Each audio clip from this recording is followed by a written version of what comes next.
who was convicted of cruelty to a juvenile, another cruelty to a juvenile, and habitual offender status. And on February 20th, 2020, was sentenced to serve 15 years hard labor and 10 years hard labor to run concurrent in Orleans Parish.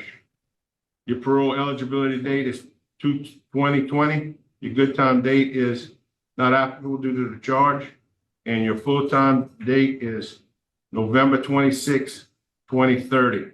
How does that information sound to you? Thanks, sir. Good. All right. Well, first question is, what did you do to get yourself in this trouble?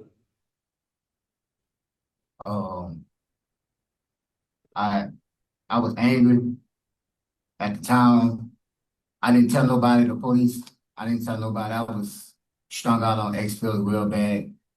And my baby mother, she brought my son over and he was crying and I was agitated, you know, and I got real angry and I grabbed him and it wasn't intent to hurt him, but I grabbed him and when I shook him, and when I shook him, he stopped crying. I laid him down.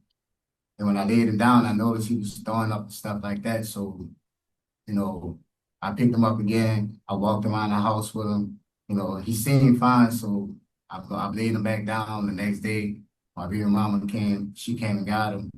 And she took him to Children's Hospital because she said he kept throwing up. And they say something about shake baby syndrome and something else, some other injuries.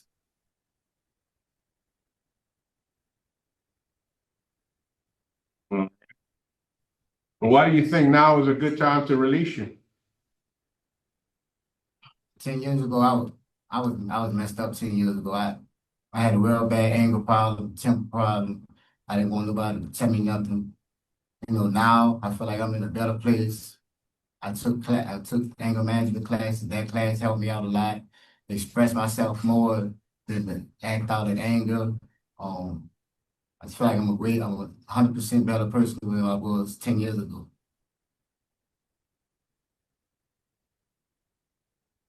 Anything else? No, sir. Okay. Jail staff, can y'all give us an update on how he's been with y'all? Yeah, he has been fine, sir, here with us. No significant write-ups. I think he only has one write-up since he's been here. He is one of our trustees, works, we keep him pretty busy. And I have nothing else to say other than he does his time well here.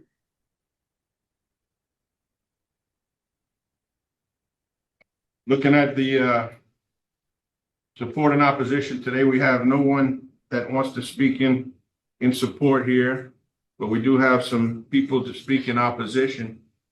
We're going to start with Ms. Devetta Taylor, the mother of the victim in this case.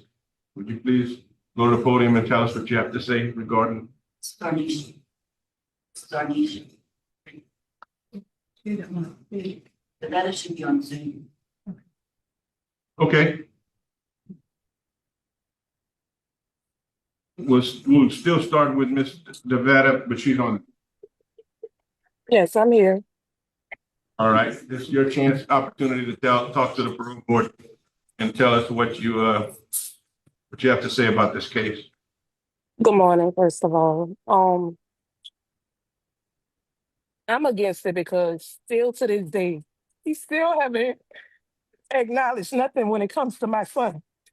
My son was also hurt besides Miss Aronisha's son. And to this day, he still have not even acknowledged that he hurt my son. I have been through so much with my son after all of this, and I just don't understand how. Good. Okay, I understand he's doing good. He's off of his drugs or whatever the case may have been. Of course, you may have had anger issues. That's fine, but at the end of the day, you're acknowledging hurting one child. 2 kids was hurt, and not one time have I got any kind of explanation.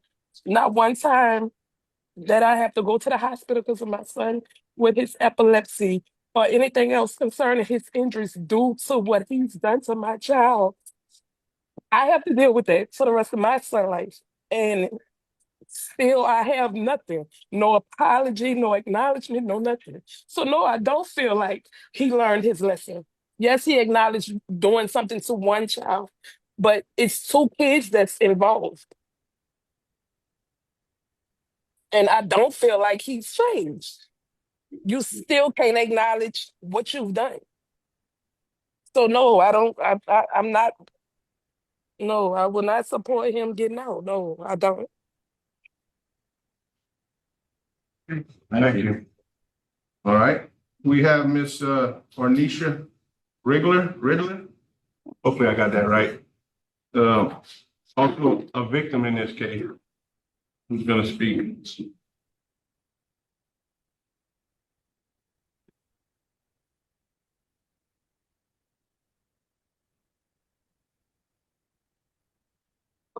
Get sick. Because my son was shook at me. He was 6 weeks old. He never gave me a chance. Because of what he did to my son, he had a cerebral palsy and epilepsy. My son cannot go a day without catching anesthesia. And so I have a normal life of a 10-year-old. He loves to do things that normal kids could do, but he cannot because of his epilepsy. This school year had to remove him from school because of his epilepsy. That is a seizure disorder. I cannot do anything without catching a seizure. I didn't drop him off to him when the incident happened. Lionel Jackson asked to get my son that week because he was off. And this is the first time I ever heard of what this son said.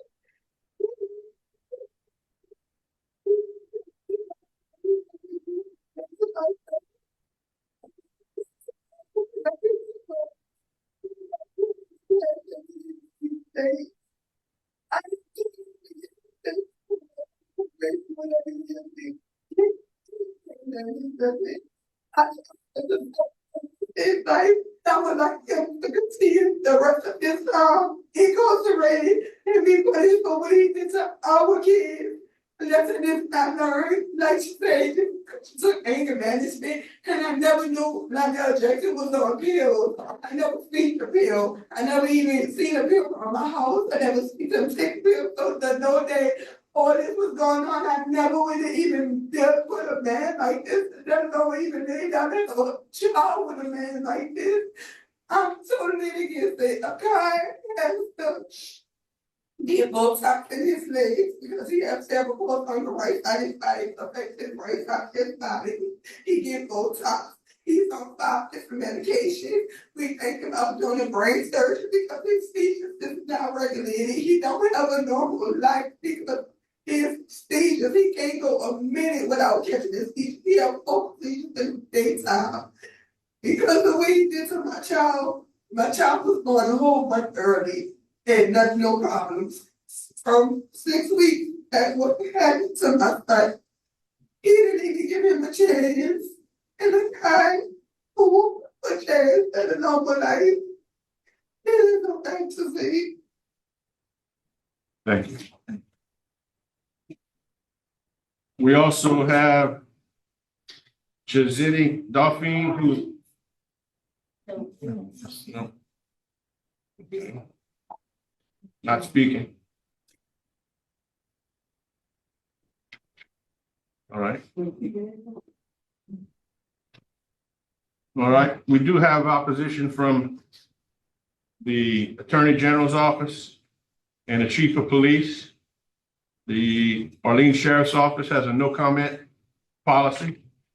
The Orleans District Attorney has no comment policy. And the judge in this case did not show any opposition. Your case has been assigned to Ms. Ledoux.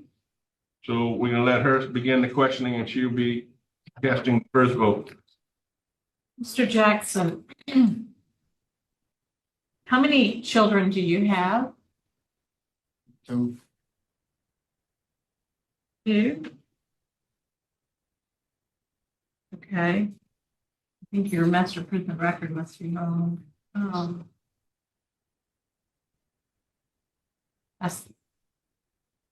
see, 5. Okay.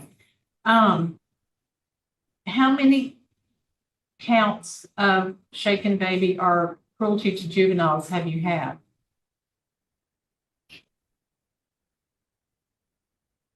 3 I think it's 12, 1, 2, 3 altogether, I think. 3? Yes, ma'am. Okay, I have 3 children, 3 mothers, and 3 incidences of abuse. Yes, sir, ma'am. And each of those families represent an entire victim group. Have you had victim awareness? You have anger management in your GED, but have you had victim awareness? I'm in victim impact right now.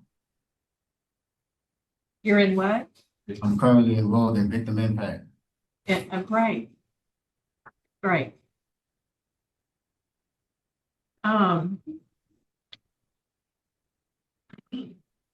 Mr. Jackson, have you learned anything yet from victim impact?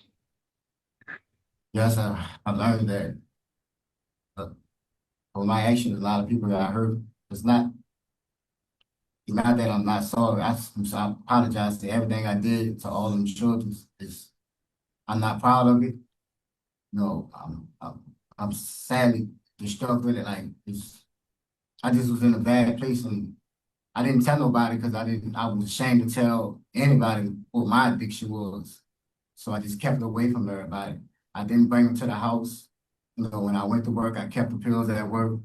I kept the pills at my friend's house. That's why I used to go over. I just was in a bad place at the time. But I feel like victim impact showed me, showing me what I've done. I watched stories of how people got hurt and what it done to them. No. So. Yes, you did. For you, you're a second class offender. How did you finish your first term of incarceration? Were you this? I did 17 months in Jefferson Parish, fighting the charge, and I ended up getting 3 years probation or something like that in Jefferson Parish. So that was your first cruelty to juvenile? Yes, ma'am. And then you have these 2. Okay. Yeah. I don't have any other questions. Mr. Freeman? I have no questions. I have no questions. We're ready to vote? Mr. Duke, you cast the first vote. Mr. Jackson, based on your habitual, I believe that's an appropriate designation for what you've done. Nature of the crime, victim opposition, and you have not had completed your full victim awareness impact. My vote is to deny to you. Mr. Freeman? Due to the heinous situation, the crime is just awful. And the victim's opposition, my vote is also to deny. And I vote to deny parole due to the age of the victims and the prior conviction for second-degree cruelty to juveniles. Also, the strong opposition from victim family and law enforcement. So, Mr. Jackson, today, parole has been denied. In my opinion, criminals convicted of these crimes should not even be granted the opportunity for parole. Please let me know if you agree, and hit subscribe if you like this video for more videos every week.